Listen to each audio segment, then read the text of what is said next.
పవన్ కళ్యాణ్తో స్నేహం అంటే చచ్చేదాకా.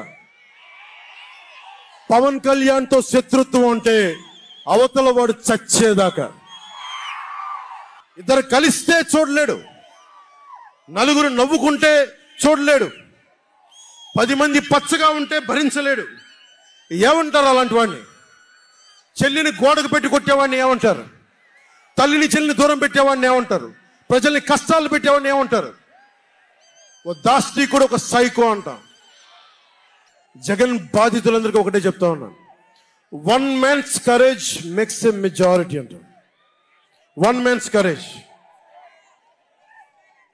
జగన్ కి సంబంధించినంత వరకు పవన్ కళ్యాణ్ అంటే 3 పెళ్లిళ్ళు 2 విడాకులు. అతని దృష్టిలో 4 పెళ్లిళ్ళు అంటాడు. మరి 4వ పెళ్ళం ఎవరో తెలియదు, జగన్ ఏమో నాకు తెలియదు. మరి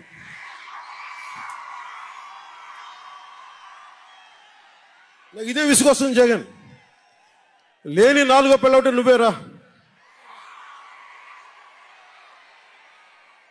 నేను ఎప్పుడైనా సరే భారతి గారికి కూడా చెప్తున్నాను, మేడం భారతి గారు, మీరు ఊహించుకోండి, మేము ఎప్పుడన్నా సరే మిమ్మల్ని చాలా గౌరవంగా మేడం భారతి గారు అంటాం. మీ ఆయన ఇంత నీచంగా ప్రవర్తించినా కానీ, చంద్రబాబు గారి సతీమణి కానీ, నియోజకవర్గంలో ప్రతి ఒక్కరిని ఇబ్బంది చేసినా కానీ, నా ఇంటి సతీమణి అన్నా కానీ పెళ్ళాలను సంబోధిస్తాడు. ఆ మాట మిమ్మల్ని అంటే ఎలా ఉంటుంది? భారతి గారు ఆలోచించండి ఒకసారి.